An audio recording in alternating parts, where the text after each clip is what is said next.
রাশিয়ার বিরুদ্ধে লড়াই চালিয়ে যেতে ইউক্রেনের জন্য $61 বিলিয়ন সামরিক সহায়তা বিল পাশ করেছে মার্কিন প্রতিনিধি পরিষদ। কয়েক মাস বিলম্বের পর অবশেষে ইউক্রেনের সহায়তা বিলটি পাশ হলো। মার্কিন প্রতিনিধি পরিষদে বিলটি উত্থাপন করা হলে এর পক্ষে পড়ে 311 ভোট আর বিপক্ষে পড়ে 112 ভোট। এরপর বিলটিকে সিনেটে পাঠানো হবে, সেখানে সহজেই পাশ হবে বলে ধারণা করা হচ্ছে। বিল পাশের পর যুক্তরাষ্ট্রের প্রতি কৃতজ্ঞতা জানিয়েছেন ইউক্রেনের প্রেসিডেন্ট ভলোদিমির জেলেনস্কি। তিনি বলেছেন, গণতন্ত্র এবং স্বাধীনতা সর্বদা বিশ্বব্যাপী তাৎপর্যপূর্ণ থাকবে।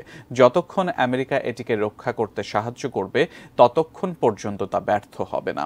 এদিকে সহায়তা বিল পাশের পর পাল্টা প্রতিক্রিয়া দিয়েছে ক্রেমলিনের মুখপাত্র দিমিত্রি পেসকভ। তিনি বলেছেন, এই সহায়তা আমেরিকাকে সমৃদ্ধ করবে, তবে ইউক্রেনকে আরও ধ্বংস করবে এবং এর ফলে আরও বেশি ইউক্রেনীয়র মৃত্যু হবে।